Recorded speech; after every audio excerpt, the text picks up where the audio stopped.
The rental car still smelled like disinfectant and old coffee, but I barely noticed as I turned onto my street in Plano, Texas. I had driven this road 1,000 times before, but that afternoon my hands felt heavier on the wheel, like my body already knew something my mind was still trying to deny. I had been gone for 5 years, working project after project, telling myself I was doing the right thing. Paying off debts, protecting the house, making sure my daughter would never have to worry about her future. I believed that was what a good father did. The house was still there, but it did not look like it remembered me. The lawn was uneven. A car I did not recognize sat in the driveway. When I stepped inside, the silence felt wrong, not peaceful, just empty in a way that made my chest tighten. Family photos were missing. Furniture had shifted. It felt like someone had carefully erased parts of our life and replaced them with something temporary. I told myself not to jump to conclusions. 5 years is a long time. People change. Houses change. But when I walked down the hallway and found my daughter, old bedroom locked from the outside, something in me went still. I did not knock. I did not ask questions. I stood there listening to the house breathe, realizing that whatever I had come home to was not a misunderstanding. It was a system. And before I said a single word, I knew one thing for certain. If I handled this the wrong way, I might lose my daughter all over again. I came home on a Tuesday afternoon in late March, 5 years after I told myself I would only be gone for 1. The rental car still smelled faintly of disinfectant and old coffee, and my hands felt heavier than usual on the steering wheel as I turned into my old neighborhood in Plano, Texas. From a distance, nothing looked wrong. The houses were still lined up neatly, the trees still bare from winter, the street still quiet. In that way suburban neighborhoods get when most people are at work. I had spent the last 5 years moving between job sites across Texas and North Dakota, bridges, flood control projects, stretches of road no one noticed until they failed.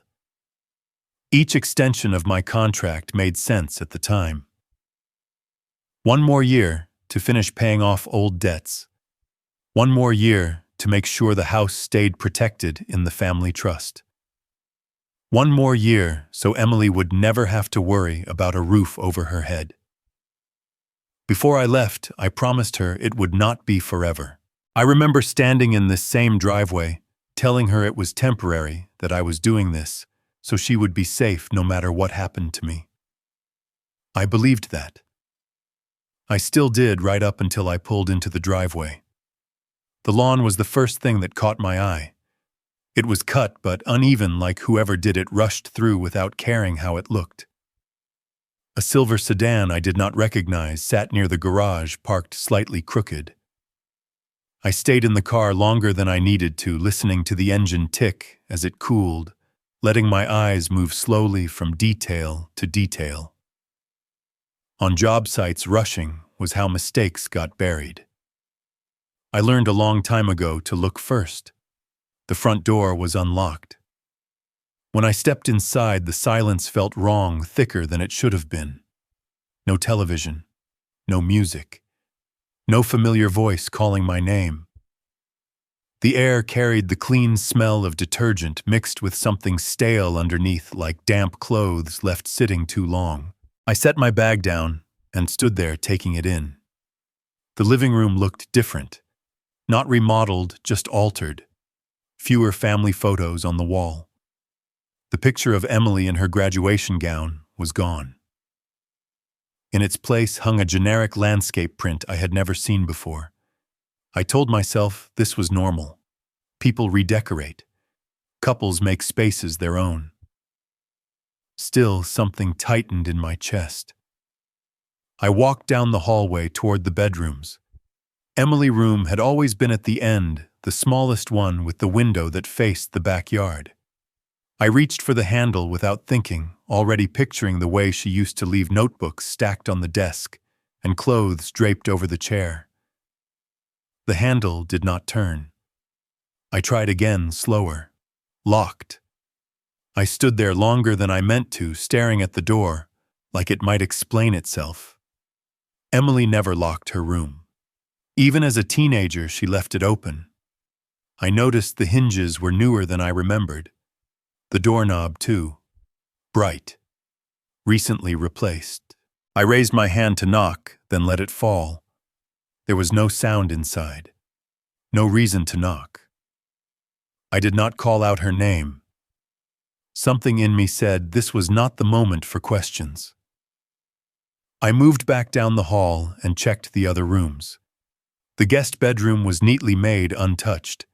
The old office I used for paperwork was crowded with boxes and an unused treadmill. I felt like a guest walking through a house that no longer knew me. In the kitchen, unfamiliar appliances crowded the counters. The refrigerator was covered in magnets and notes written in handwriting that was not Emily. Mail sat on the table addressed to names I barely recognized.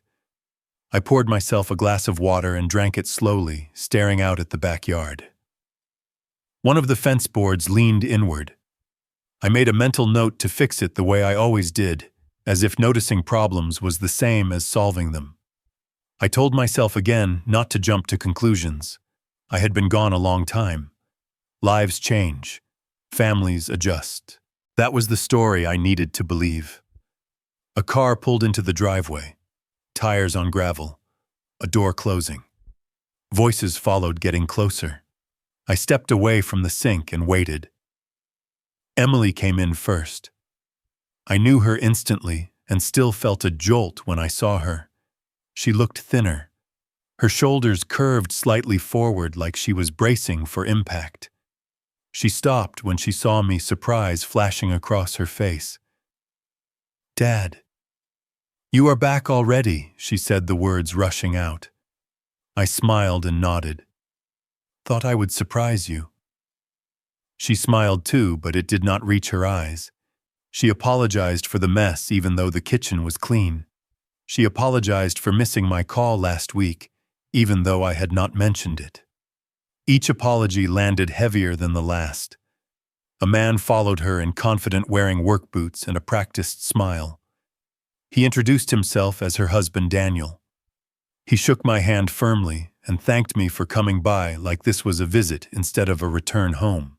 We talked about the drive, about how long I planned to stay. Emily hovered near the doorway, her hands folded in front of her, glancing at Daniel, before answering even simple questions. When I asked about her job, she hesitated, then said it was fine. Everything was fine. I asked where she was sleeping now that her old room was locked. The room went quiet. Emily looked down at the floor. Daniel answered for her, explaining that the house was crowded and they had made some temporary arrangements. Temporary. The word settled in my stomach and did not move. I did not push. I nodded like it made sense. That night I stayed. I told myself I was exhausted from the drive. I told myself I needed to see more before I acted. Mostly I told myself Emily was safer with me under this roof than if I walked out without understanding what was really happening. Lying awake in the guest bed, I listened to the house. Footsteps late at night. A door opening and closing softly. The low hum of appliances running longer than they should. I stared at the ceiling, thinking about the promise I made in this driveway 5 years ago, and wondering when doing what I thought was right had slowly turned into being absent when it mattered most. I did not sleep much after that. I lay there listening to the house breathe, the way old places do at night, pipes ticking, something electrical humming longer than it should. When the gray light of early morning crept through the blinds, I stopped pretending rest was coming and sat up. The guest room felt staged, like a hotel someone forgot to check into. The blanket was folded too neatly. The nightstand held nothing personal. I swung my legs over the side of the bed and sat there for a moment, asking myself why I was still here. The honest answer was simple. Leaving without understanding would have been easier, but it would not have protected Emily. I stepped into the hallway quietly. Not sneaking, just moving with intention. Years on job sites taught me that noise gives you away before you know what you are dealing with. The air still carried that clean detergent smell, sharp on the surface, wrong underneath. I paused outside Emily's old bedroom again. The lock caught the light from the window at the end of the hall. Apartment grade. Impersonal. The kind you put on a door when you want control, not privacy. There was a faint mark near the latch, like it had been slammed shut more than once. I rested my palm against the door for a second, then forced myself to move on. The laundry room door was closed. That alone would not have meant much, except for the metal glint halfway up the frame. A deadbolt. Installed high. On the outside. I stood there staring at it, my mind reaching for explanations that made this less than what it looked like. Storage. Safety. Some half-baked idea about valuables. None of them fit. I ran my fingers over the bolt. The screws were new. The paint around them chipped where the drill slipped. Whoever put it there had not taken their time. I checked the kitchen counter and found a small bowl of keys. None of them were mine. I tried them one by one.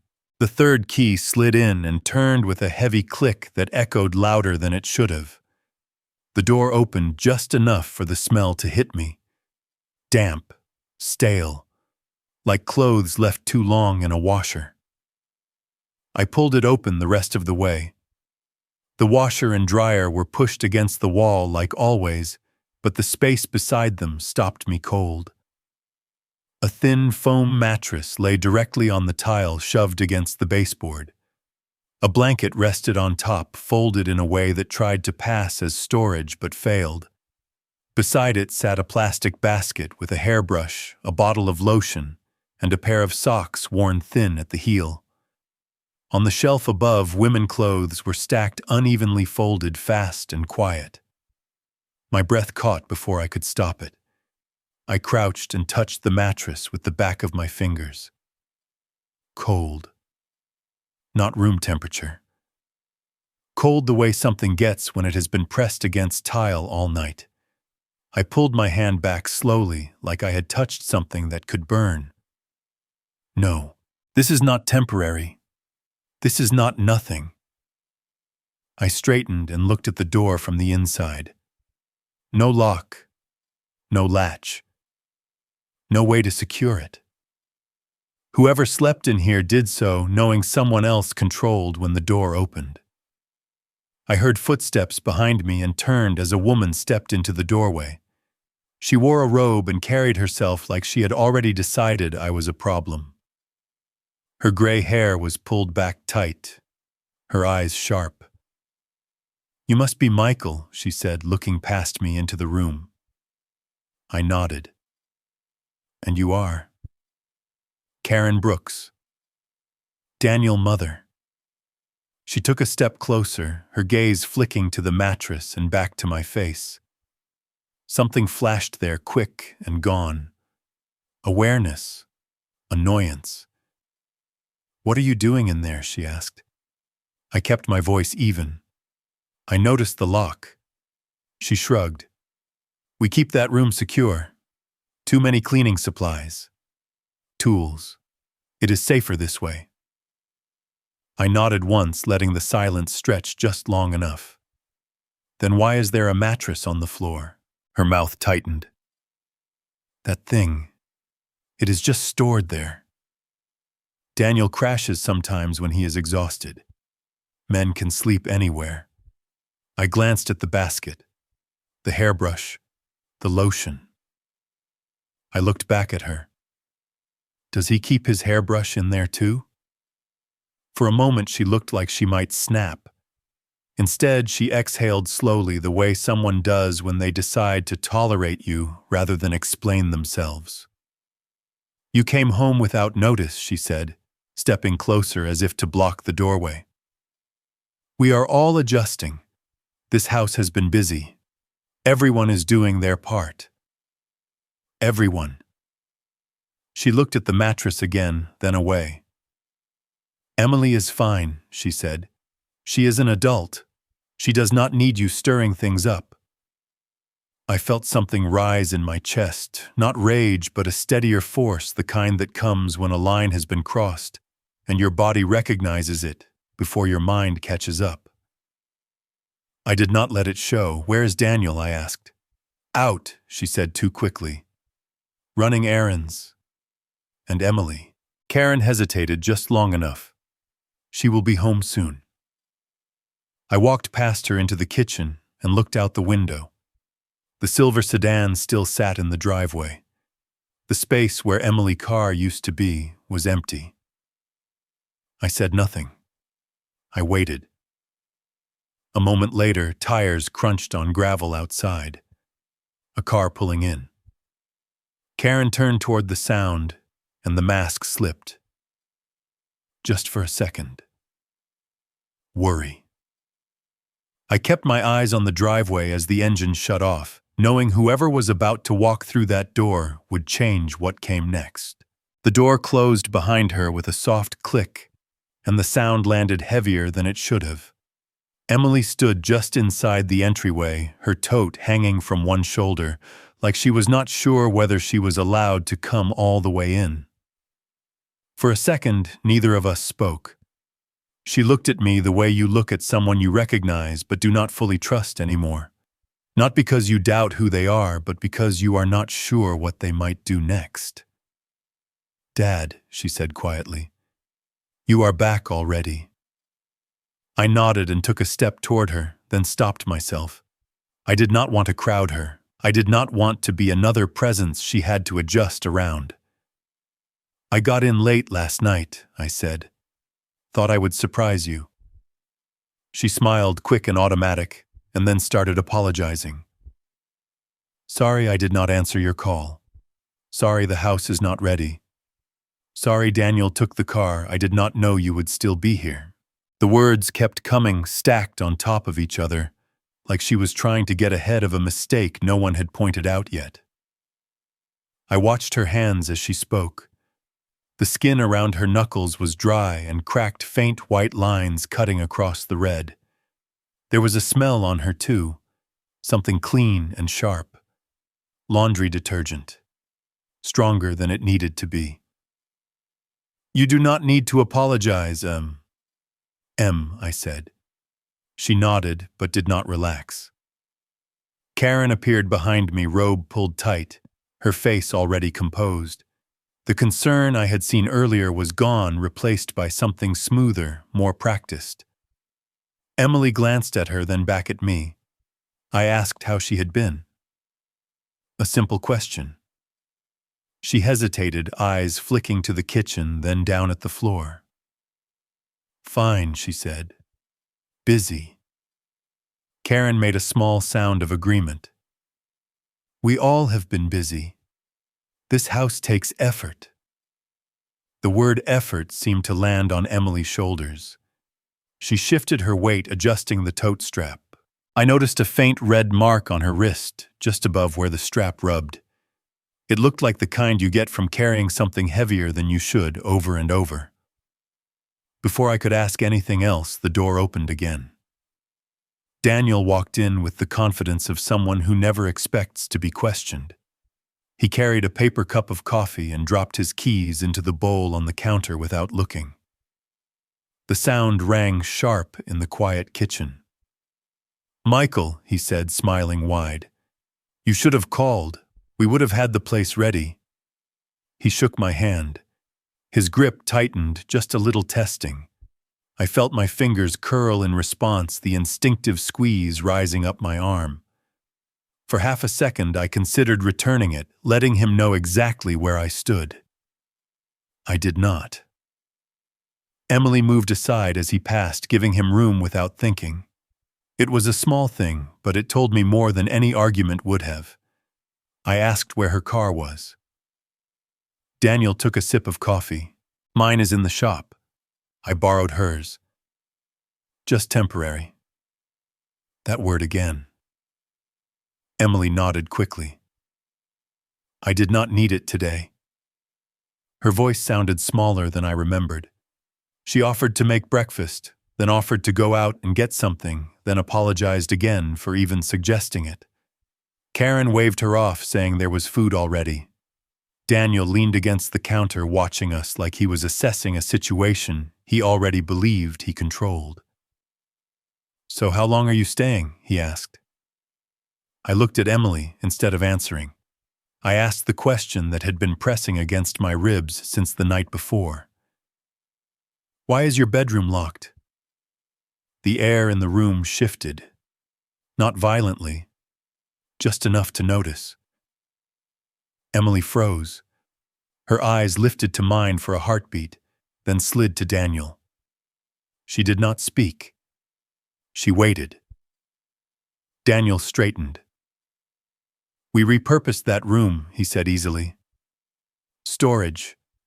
My brother left some things here." Emily does not mind. Emily's fingers tightened together. She swallowed. Karen nodded, her voice smooth. "It is a busy household now. We all make sacrifices." I felt my jaw clench. I forced it to loosen. "Where are you sleeping, Em?" She took a shallow breath. "It is fine," she said. "It is easier this way." Daniel chuckled just once. "The laundry room is quiet. She likes it. Helps her sleep." For a moment, something hot surged up my spine. My hand curled at my side nails, biting into my palm. I felt the words lining up in my mouth, sharp and unforgiving. Then I saw her flinch. It was quick.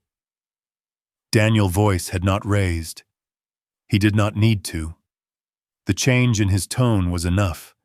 Her shoulders jerked, her chin dipped, her body already adjusting to keep the peace. That was the moment everything locked into place. Daniel noticed it too. His eyes narrowed, then he smoothed his expression and took another sip of coffee. "Come on," he said softer now. "You are making this bigger than it needs to be. She is under a lot of stress. You showing up and asking questions is not helping." Karen added almost kindly. "She has been so emotional lately. We are just trying to keep things calm." Emily whispered, "I am okay. Please." She said it to me, but she did not look at me when she did. I wanted to tell her she was not okay. I wanted to tell them both to leave my house. I wanted to tear that lock off the laundry room door and take her with me before anyone could stop us. But I knew better. If I exploded, they would circle her tighter. They would tell her I was unstable. They would make her pay for my anger the moment my back was turned. So I swallowed it. I nodded once. Slow. Deliberate. "I am not here to start a fight," I said. "I just want to understand." Daniel relaxed a fraction. Karen looked satisfied. Emily stared at the floor. I took in every detail: the cracked skin on her hands, the faint detergent smell, the way she stood like she was bracing for impact even in silence. I filed it away, not as evidence for anyone else, but as proof for myself that what I was seeing was real. I said I was going to shower and change. Daniel nodded like he was granting permission. Karen turned away, already done with me. As I passed Emily, she lifted her eyes. Just for a moment. "Are you going to leave again?" she asked, barely above a whisper. The question landed hard. I did not answer out loud. I held her gaze steady and unblinking, and let the answer sit there between us. In the bathroom, I turned the faucet on and let the water run loud enough to drown out the house. I stared at my reflection and felt the cost of my choice settle in. This was not something I could fix by force. It was something I would have to dismantle carefully, piece by piece, without letting them see how close I was standing. I stayed in the bathroom longer than I needed to, long enough for the water to fog the mirror and steady my breathing. When I stepped back into the hallway, the house sounded normal again. Cabinets opening, a chair scraping the floor, a television murmuring somewhere in the background. Normal was the most dangerous part. I waited until the afternoon thinned out. Daniel left first keys loud in his hand, a casual announcement about errands that sounded more like a reminder of who decided things. Karen followed him out not long after saying she needed groceries. The door closed behind them, and for the first time since I arrived, the house felt like it exhaled. Emily was in the kitchen rinsing a mug that was already clean. She looked up when she heard me and stiffened, then caught herself. "They will be back later," she said. "I can make something quick if you want." "We can just talk," I said, "if you are okay with that." She hesitated, then nodded. We sat at the table where she used to do homework. I noticed she chose the chair with her back to the wall. Another small thing. Another piece. I asked her to tell me about her days. Not what she thought I wanted to hear. Just what happened between waking up and going to sleep. At first she stayed general. Chores, errands, helping around the house the way someone speaks when they have learned that details cause problems. I waited. Silence has weight when you let it sit. Eventually she rubbed her palms together and said there were rules now. Not written, just understood. Her phone was checked whenever Daniel felt like it. He said it was about transparency, about trust. She handed it over without arguing because the arguing never ended well. Her email password had changed after she got married. Daniel said it was easier to manage bills that way. When she forgot it once, he reminded her she was being careless. Her bank account was joint now. She did not remember agreeing to it, only signing papers because everyone was in a hurry, and she did not want to be difficult. If she bought something without asking first, it turned into a conversation about priorities, about how much things cost, about how lucky she was not to have to worry about money anymore. I listened and nodded the way I did in project meetings when a problem was being described, layer by layer. Each control by itself might have sounded reasonable. Together, they formed a system. She told me about work last. She used to like her job, administrative support at a logistics company near the tollway. It was not glamorous, but it was steady. She had coworkers, lunch breaks, a reason to leave the house. Then the calls started. Daniel would ask where she was every hour. Karen would text reminders about things that needed to be done at home. When she stayed late, there were questions. When she came home tired, there were comments about her attitude. One morning, she woke up to an email from her manager asking why she had resigned effective immediately. Emily thought it was a mistake. She called the office, confused, embarrassed. They forwarded her the message, a formal resignation, her name at the bottom, sent from her own email account. She said Daniel told her it was probably a misunderstanding, that she had been stressed, that maybe it was for the best to take some time off and focus on family. Karen agreed, said it was a blessing in disguise. Emily stopped talking there. Her hands were clenched in her lap, knuckles white. I asked if I could see the email. She hesitated, then pulled out her phone and unlocked it with a practiced motion. She scrolled, found it, and slid the phone across the table. I did not need to read every word. I only needed to see how it was written. Polite, professional, convincing. This was not chaos. This was planning. Later that evening, after Emily went to lie down, I stepped outside and made a call of my own. Linda Perez answered on the second ring. She remembered me from a holiday party years ago when I helped Emily move into her first apartment. "Michael," she said, "I was wondering when I might hear from you." She told me about the phone call. A man who sounded calm and informed. He had all the right details: employee ID, schedule, even the name of the software they used for payroll. He said Emily needed to resign for personal reasons and asked that they respect her privacy. A follow-up email arrived minutes later confirming everything. Linda said it felt off, but nothing about it broke policy. She said she thought Emily wanted it that way. I thanked her and hung up. I stood in the yard for a long time after that, staring at the fence board that leaned inward. This was not about anger or control in the way people imagine it. There were no bruises to point to, no broken furniture, no raised voices the neighbors could hear. They did not need to touch her. They erased her by isolating her, by removing her income, her privacy, her routines, by teaching her that speaking up created more problems than staying quiet, by turning her world into a small loop that ran from the laundry room to the kitchen and back again. That night, I sat at the table with my laptop and began writing things down. Dates, changes, names, not accusations, observations.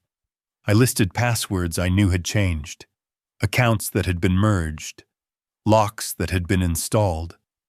I was done pretending this was something that could be fixed with a conversation. If this was a system, it would have weaknesses. Every system does. You just have to understand how it was built. When I finally closed the computer, the house was quiet again. Too quiet. I knew the next step would change things. Once I started looking for proof instead of explanations, there would be no going back. The next morning, I left the house before anyone else woke up. I did not announce it. I did not leave a note.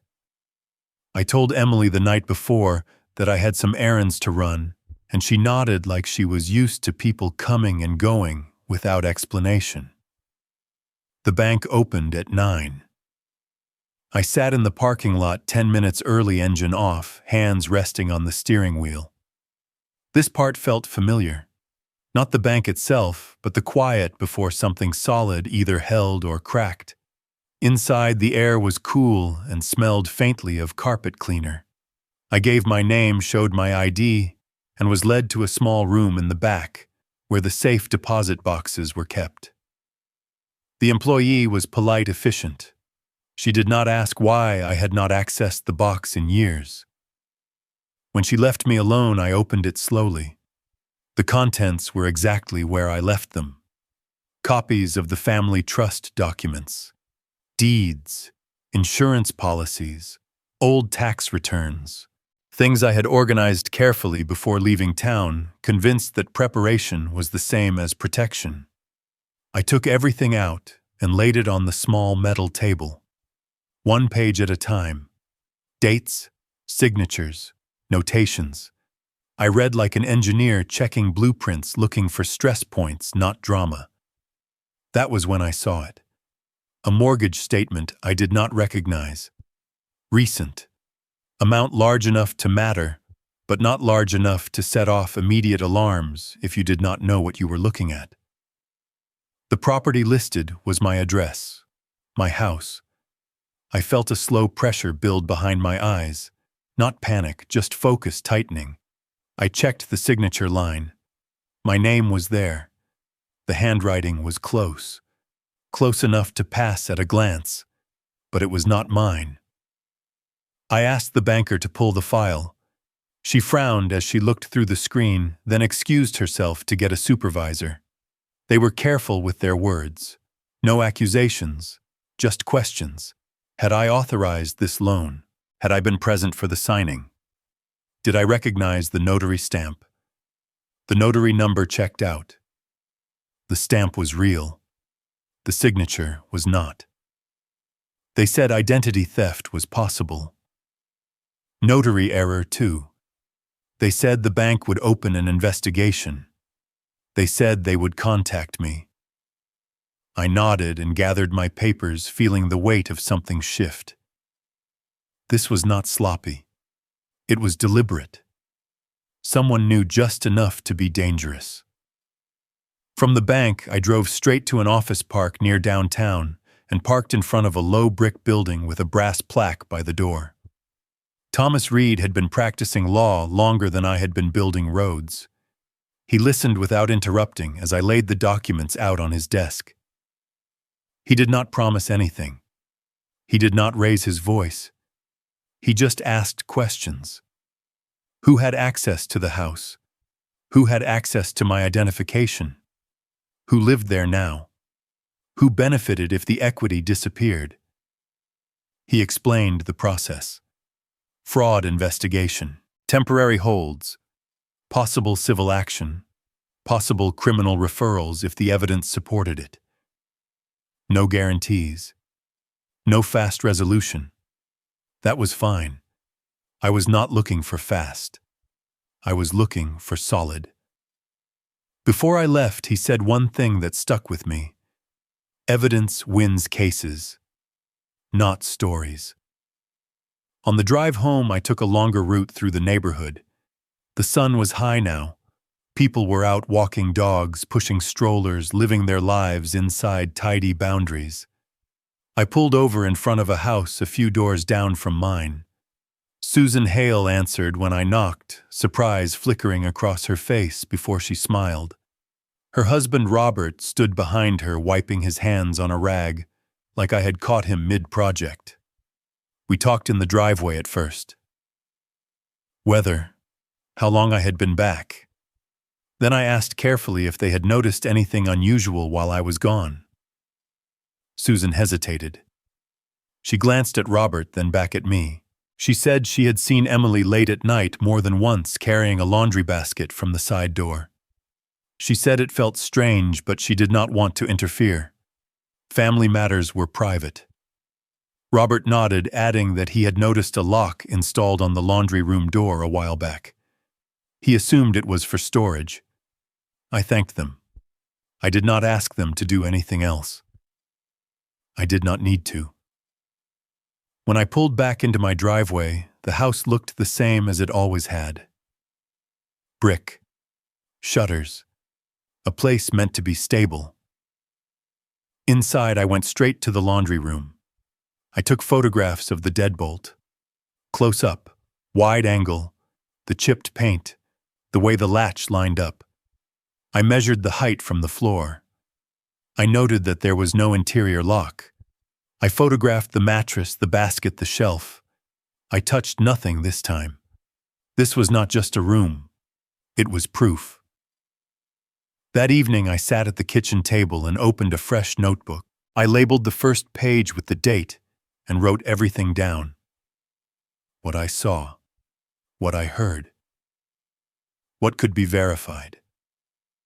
I was not just a worried father anymore. I was building a record. And once a record exists, it has a way of outliving the people who thought no one would ever look.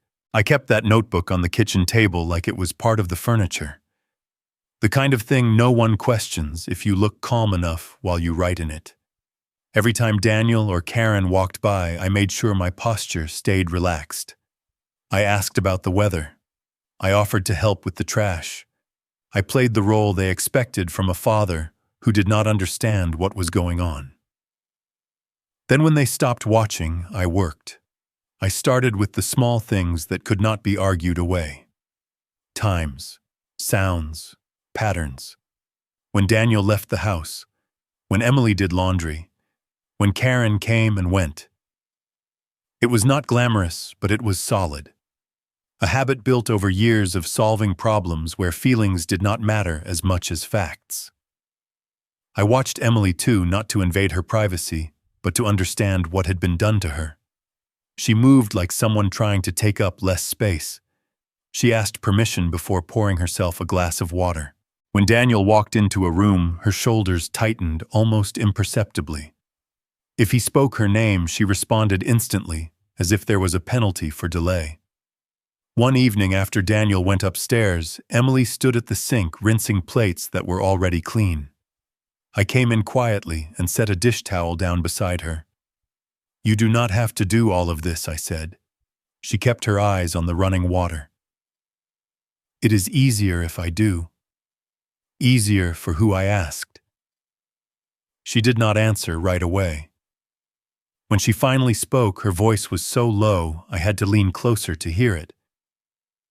"If I argue, it gets worse," she said. "Not like hitting, just worse. He takes my phone. He takes my keys. He tells me I am unstable. He tells his mom I am being dramatic. Then they both watch me like I am a problem they have to manage." There it was. The thing that explained everything. They had trained her to believe that speaking up created punishment and silence created peace, a peace that came with a cold mattress and a locked door. I asked her if she had any paperwork from the lock, any receipt, any name of a handyman. She shook her head. Daniel handled it. He always handled it. That night when the house settled, I went back to the laundry room and photographed the deadbolt again, this time with a small tape measure beside it for scale. I took pictures of the screw heads, the chipped paint, the latch plate. I made a short video of the door opening from the outside and showing there was no way to lock it from the inside. I did it quietly, keeping the light low. The next morning I drove to a hardware store a few miles away and bought the same model of deadbolt. I did not need it. I needed the receipt, a timestamp, a product number. Proof that this was not some original feature of the house and not some cheap plastic child lock.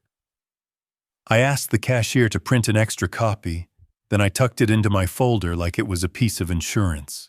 In the afternoon, Thomas Reed called me back. He asked if I had photographs. I told him yes. He asked if I had a witness. I told him I had neighbors who had noticed Emily carrying laundry late at night and a husband who had pointed out the lock. Thomas was quiet for a moment.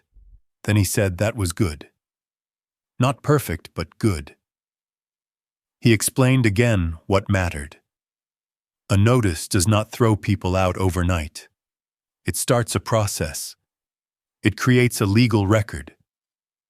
It warns the other side that the game has changed. It also tells a judge later that you tried to do things the right way. He said he could draft a notice to vacate based on my ownership interest and the trust documents, but he wanted me to be careful. Daniel would act like this was an insult. Karen would act like it was betrayal. Emily would feel guilty. That guilt was part of the system. He told me something else. If I believed Emily was being unlawfully confined or coerced, the cleanest move was not to start a shouting match. It was to involve law enforcement in a way that matched reality. Not as an eviction squad, but as a presence that kept everyone honest. 2 days later, I drove to the police station and asked to speak with someone about a welfare concern. I kept my voice calm. I did not use loaded words.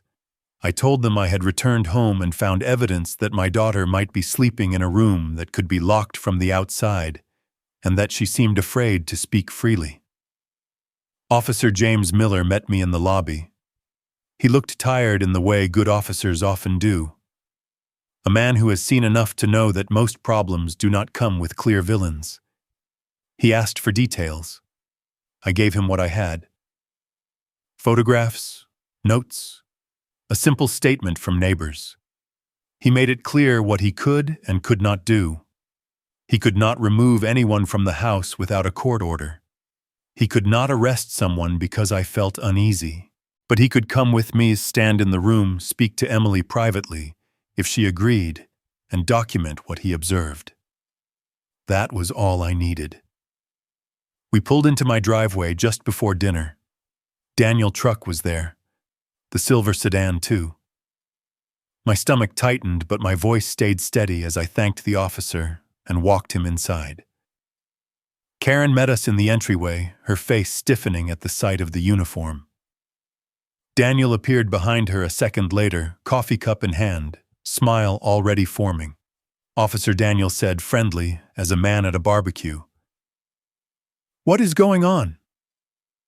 Officer Miller introduced himself and said he was there to follow up on a welfare concern. He kept his tone neutral. Daniel kept his smile. Karen bristled. This is ridiculous. There is nothing wrong here. Officer Miller asked to see the laundry room. Daniel's laugh was short, almost convincing. The laundry room? Seriously? Emily came into the hallway from the kitchen, wiping her hands on a towel. When she saw the officer, her eyes widened and then dropped. Daniel turned toward her just slightly, and she went still. Officer Miller noticed it. I could tell he did. He asked Emily if she would speak with him privately. Daniel started to object, saying she was tired and did not need stress. Officer Miller held up a hand and repeated the question calmly, directly to Emily. For a moment, Emily did not move. Then she nodded once. Daniel's face tightened. Karen opened her mouth, then closed it. They all had to watch as Emily walked with the officer toward the front room, the one with the big window. They could not follow. They could not interrupt. They could only stand there and realize that for the first time in a long time, the story was not entirely theirs to control. I stayed in the kitchen, hands flat on the counter, listening to the low murmur of voices behind the closed door. Daniel paced once, then stopped when he realized I was watching him. Karen stared at the hallway like she was trying to will the conversation to end. When the door finally opened and Emily stepped out, her face was pale but different. Not free, not yet, but not completely folded in on itself either.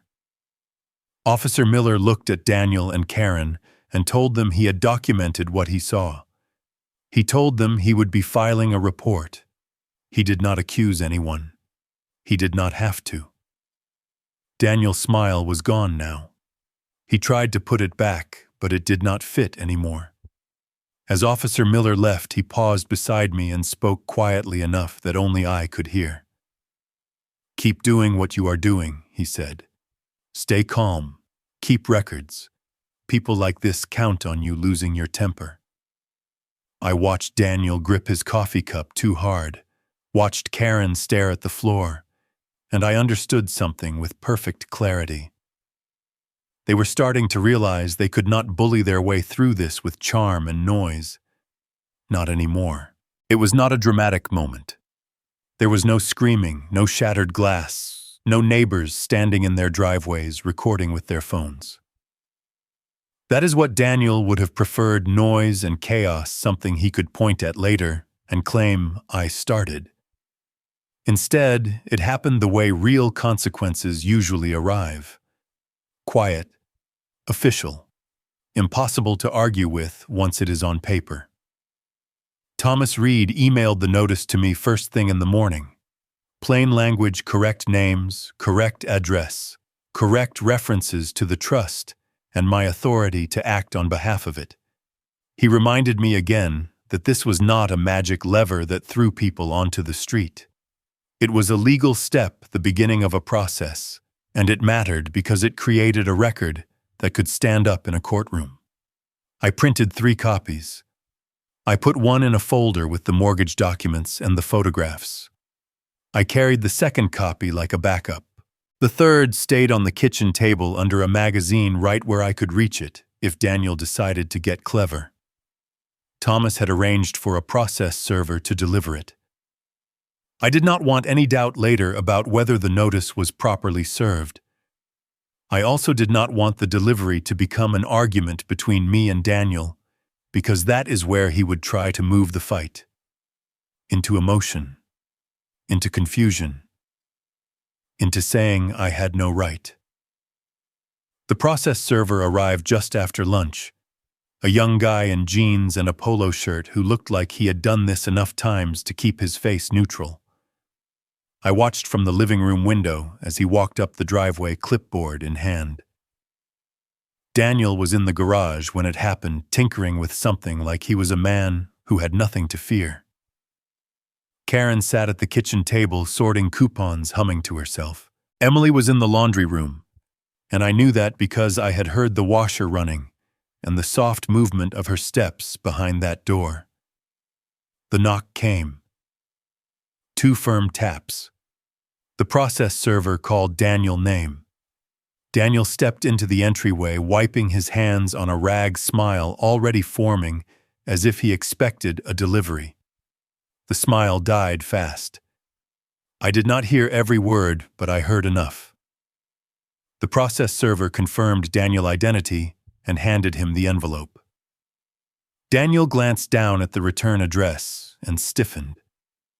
Karen appeared over his shoulder, her face tightening as she read the first line. Daniel tried to laugh it off. He said there had to be a mistake. He said this was his home. He said he paid bills here. The process server stayed calm. He said he was only there to deliver documents. He asked Daniel to sign a receipt acknowledging service. Daniel refused at first. Then Karen hissed something low, and Daniel signed with a jerk of his pen like he was forcing himself to swallow a humiliation. When the door closed, Daniel stood there holding the envelope like it weighed more than paper. Karen snatched it from his hand and started reading out loud, her voice climbing sharper with every sentence. Daniel paced once, then stopped, eyes darting to me. He had not noticed I was watching. Or maybe he had, and he did not care until that second. He took a step toward me and I saw the old instinct in him, the one that relied on intimidation.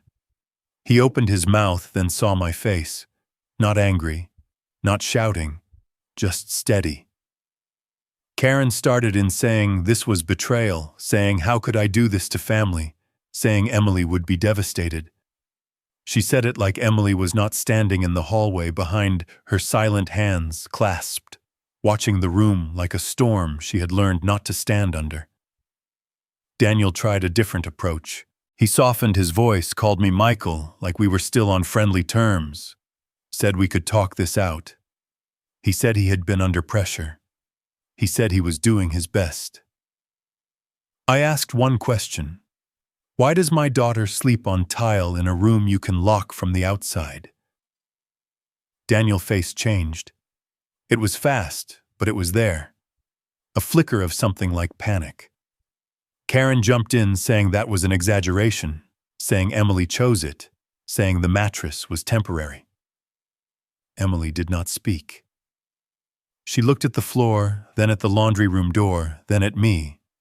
That was when the phone on the counter buzzed. Daniel picked it up and glanced at the screen, expecting control. His expression shifted again, this time into something tighter. He stepped away to answer. His voice was low, but I caught pieces. No, I do not know what you are talking about. Yes, I signed. Wait, who filed that? Hold on. He looked at me as he spoke, suspicion sharpening into fear. Later that afternoon, I drove to meet Thomas in person. He explained what I had already guessed. The bank had placed a temporary hold on certain actions related to the mortgage while the fraud investigation started. It did not mean the loan disappeared overnight.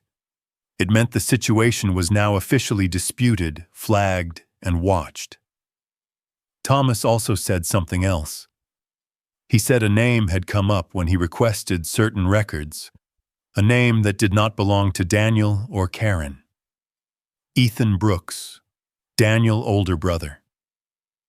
Thomas told me Ethan had been listed on a document connected to a payment trail, not the primary signer, but connected, a beneficiary of the mess.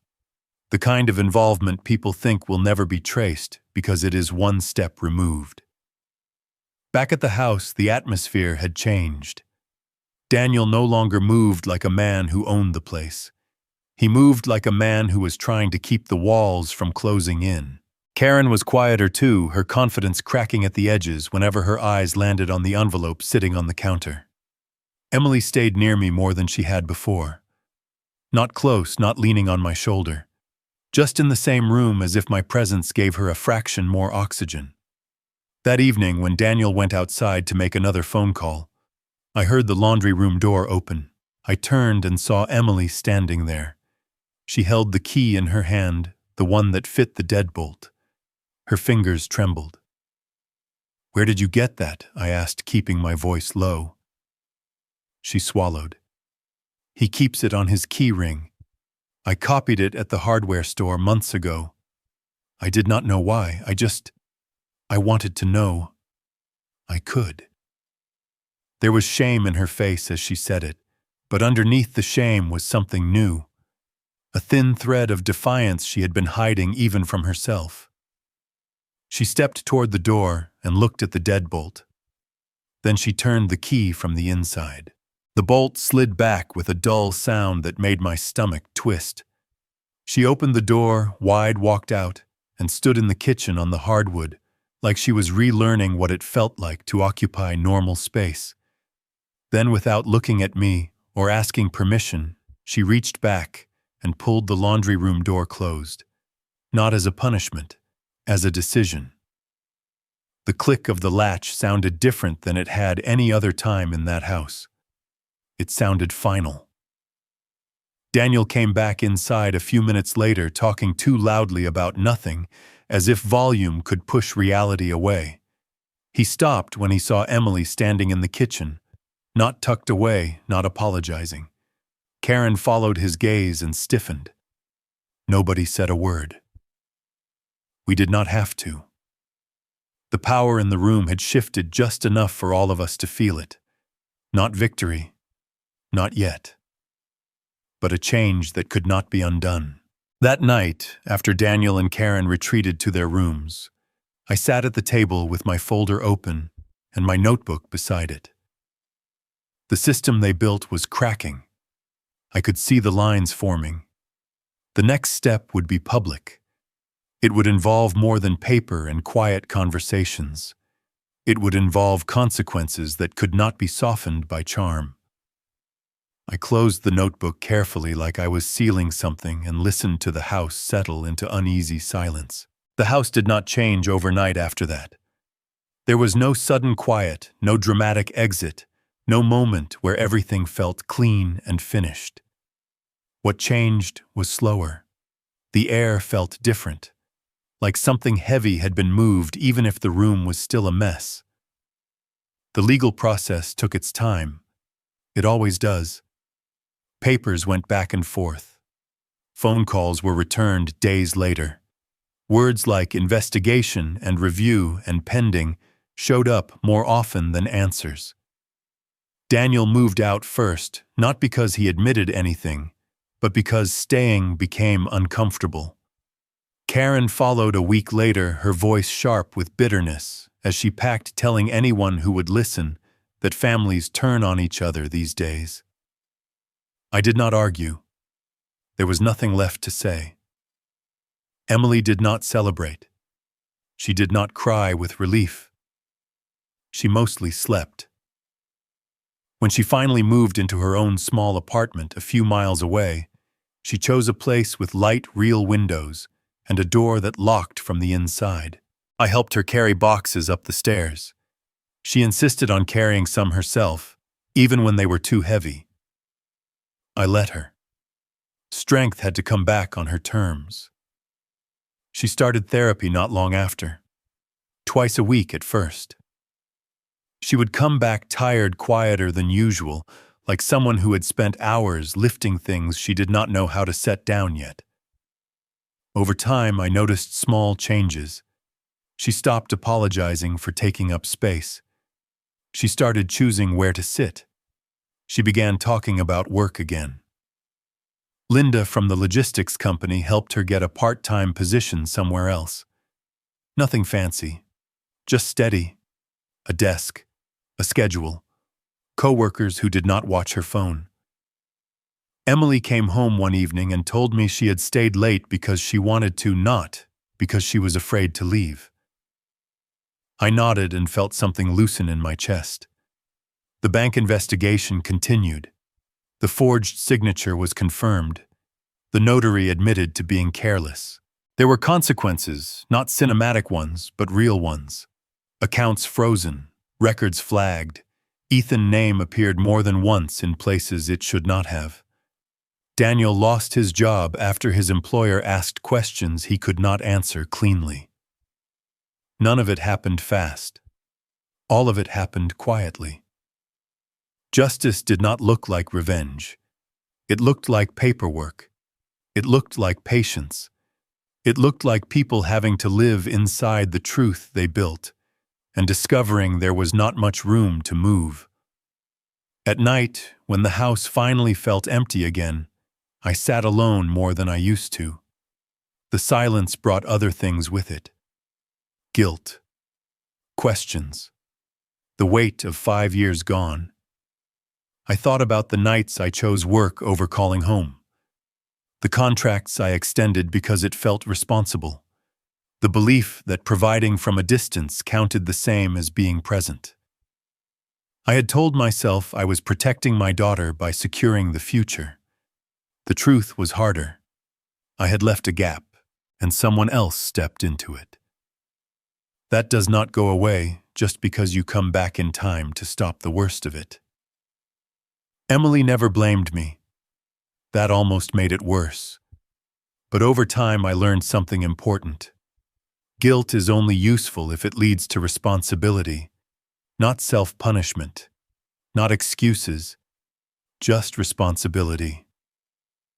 I started showing up, not loudly, not with speeches. I showed up to help assemble furniture. I showed up to listen when she wanted to talk, and stayed quiet when she did not. I showed up consistently. That was the part I had misunderstood before. One evening, weeks later, we stood in her kitchen while she cooked dinner. The windows were open. The place smelled like garlic and olive oil. She caught me watching her and smiled. "I am okay, Dad," she said. "I am getting there." I believed her. Justice did not give us back what was lost. It gave us a direction. It gave Emily room to rebuild. It gave me clarity about what matters when you think you are doing the right thing. Family can betray you without raising their voice. Control does not always leave bruises. Silence is not weakness. Sometimes it is a survival skill, and paper matters more than promises when someone decides to lie with confidence. Most of all, I learned that anger feels powerful, but preparation lasts longer. The moment I stopped wanting to win and started wanting to be precise, everything shifted. If you are a man watching this, and something about it feels familiar, if you have told yourself that being older means you are less necessary, or that your job is done as long as the bills are paid, I want you to hear this. Your presence still matters. Your attention still matters.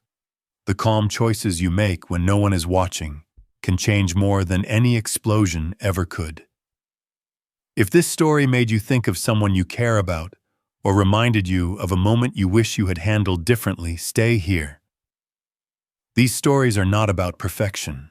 They are about what happens when you decide it is not too late to show up. Sometimes justice does not arrive with noise. Sometimes it arrives because you were ready.